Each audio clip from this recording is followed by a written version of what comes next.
That's so funny. Damn, dude, I'm retiring. No one gives a fuck. They're like, we don't talk to that guy. Danny, you want to sit over there and ask some questions? I'm all good, man. I'm just messing with you. I appreciate you for being here. Do what? Where's security? We need to get this guy out of here. You're in the wrong place to be talking all that shit. Sorry, 1 second here. You're good, dude. All right. You're good. All right, Anthony, how you doing? I'm good. Good. Well, how's Kansas City treating you so far? Oh man, I spent a lot of time in Kansas City. Yeah. So it's comfortable. It's comfortable here. I like Kansas City a lot. I'm up here a lot with my kids, going to football games with my wife. So yeah, it's fun. So obviously, this fight is an important one for you. Just how are you feeling? Does this feel different than any ordinary fight week? You've been through so many of them in your career. Does this one feel different to you? Not really. Yeah. No, it kind of feels the same, which is by design. I kind of did that on purpose and just trying not to make it any different and focus on the task at hand. It's really hard to focus on retirement, to be honest with you, when there's such a tough task and opponent in front of you. So, like, I got to get through one thing to get to the other. And how do you feel about Zhang as, like, presumably your last opponent? Do you feel like this is a worthy last opponent? Excuse me. Or do you just how do you feel about him being the guy? I'm happy that he's as tough as he is, because I would have felt weird coming in here fighting the ghost to somebody else. You know what I mean? I didn't want an easy fight. I never asked for an easy fight. So I'm happy that it's a guy that's likely going to go on, win or lose, to have an incredible run and career in the UFC. So I think it'll age well when it's all said and done. And yeah, guys who've been through so many fights, what do you want fans to remember you by? Like, how do you want fans to remember Anthony Smith when it's all said and done? Man, I've kind of answered that question the same way all leading up to this. It's just my effort. I tried so fucking hard. And whether you're sitting at home and you're, being the couch quarterbacks and, well, if I was in there, this is what I would have done. Like, I fucking tried really hard. I tried really hard. I've never been the best athlete in the world, never been the best striker, I've never been the best grappler or the best wrestler. No one's ever said that. But I made it to the very, very peak in this sport off of just good old-fashioned fucking try hard.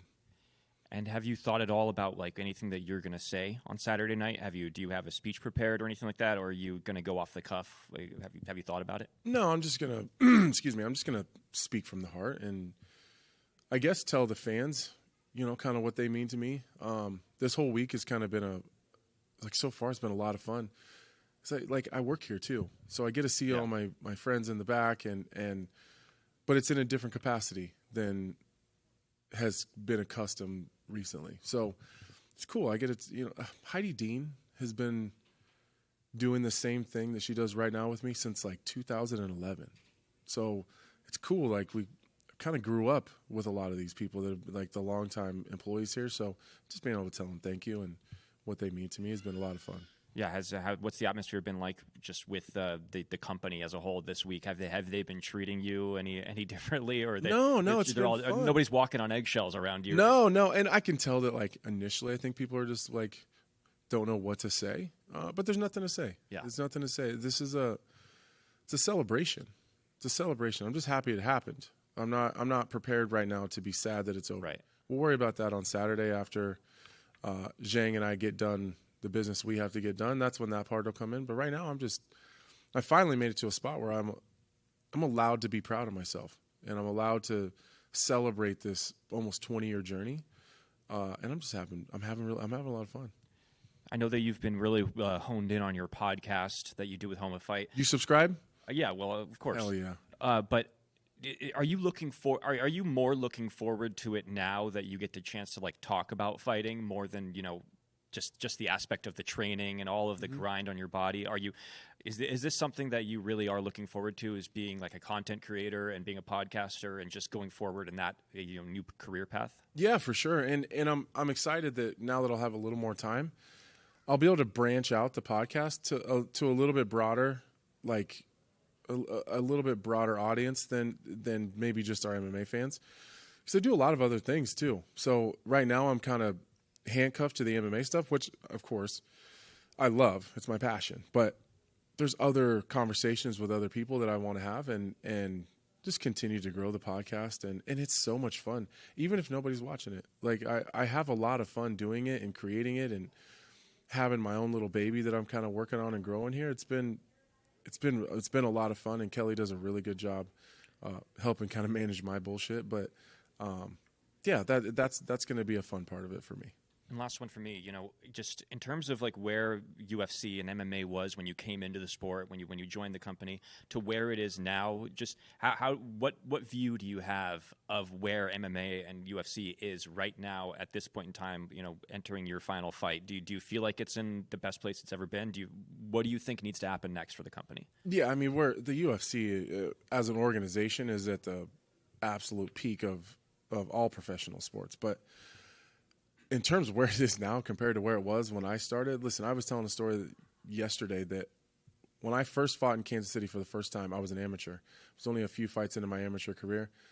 It was in a bar called the Whiskey Tango. There was a mechanical bull with half-naked women riding the bull while I was walking to the octagon, and the judges were blowing the cigarette smoke into the cage while they were judging the fights. You don't see that anywhere now. It's even on the regional scene, like the shows are professional. And everybody, the higher the peak that the UFC reaches, it pulls everyone up below them. So, in terms of a company, though, look, the UFC's in the middle of this broadcasting partner negotiations, where they're talking about deals worth $1 billion with a B. That's crazy. That's absolutely insane that we're at that part of the journey that the UFC is. It's only up from here, and I think, even as an ESPN employee myself, who knows where they're going to end up, whether it's ESPN or Netflix or whatever, but wherever it ends up is going to continue to just keep stair-stepping its way to the top. And I'm just happy to be here and be a part of it and to have been lucky enough to get halfway good at this broadcasting thing and just to be a part of that part of the growth and continue to help the UFC sell pay-per-views and support the athletes and tell these guys' story the best that I can. Good. Thank you. I appreciate it. Mm-hmm. I have one question. What can you say? What would you say to the fans that are coming on Saturday? They're coming on Saturday. They're excited that it's going to be here in Kansas City to come and see you. What would you say to them? Well, first I would say thank you. Without the fans, there's none of us. There's no, even you guys on the other side of the camera. So I would start with a thank you. And if you've never been to a UFC event before, buckle up because it's the best live sporting event you're ever going to watch in your whole life. I say that with all respect to the other sports, but there's no live sporting event like a UFC event. And personally, I say this all the time, and I'll say it one more time. If you give me 15 minutes of your time, I'll make sure that it's worth it. Thank you. Another question. Are you prepared mentally after this game? After this fight, how you prepare? It's your last fight. Mentally. Mm-hmm. Oh, mentally, how do I get ready for the retirement part of it? I think the secret is to not focus so much on the retirement. It's just another fight at the end of the day, and it just happens to be there's not going to be any more offers that come after this one. So, and who knows? You guys know how the UFC is. I bet they'll call 2 weeks later and see if they can drag me back in. But yeah, I've just been really just focused on Zhang, really, and really more so myself. I haven't focused too much on him personally. Kind of have a general idea of where he's pretty good, but I think instinctually I fight better when I'm just reacting. So I think after the fight, I think all those emotions and all those things will come out, and I'm not too afraid to sit here and say that I'm not really prepared for that. I'm sure it'll be a little bit overwhelming at times, but my only real plan, if I'm being honest with you guys, is to fight. Leave my gloves in the middle of the octagon. I'm going to go to my after party with the hundreds and hundreds of people that have really changed their schedules and made it a point to come here just for me. We're going to celebrate there, and then I'm not even going home. I'm going straight to the farm that I grew up on with my family, and I'm pulling my kids out of school for a couple days, and I'm going to sit in a rocking chair with a cold drink with my Uncle Todd and my cousins and my family, and we're going to sit there and we're just going to maybe reminisce a little bit about what this was at one point. That's kind of my plan. After that, I'll figure it out. Perfect. What is the advice that you can give to the new fighters that just start? I think it's about, this whole game's about effort for sure. Some guys are more talented and better at fighting than I am, but so maybe they can get away with not as much effort. But I've seen so many people in this game just be absolutely destroyed and heartbroken, and anyone that's been around this game long enough can name a guy that was amazing at one point in time, and then the game shit on him so much that his whole life falls apart, and then you see that guy's addicted to drugs, and he's an alcoholic, and he's got nowhere to live, and he's working at fucking gas stations or whatever. Like, just don't be that guy. And I think a lot of that just comes with, it absolutely comes with your effort, but a lot of it is just knowing when to put your head down and not always take so much account of the things that are around you. Sometimes you just put your head down, you grind as far as you can make it. When you look up, you're in a spot that you're okay with being. But it's sometimes guys are so focused on the things around them and trying to always, I don't know, just take account of the shit that's going on around you. So a lot of times it doesn't matter. So I would say as a young athlete in this sport, you just got to grind and put your head down and do the work. Perfect. Thank you so much. Thank you.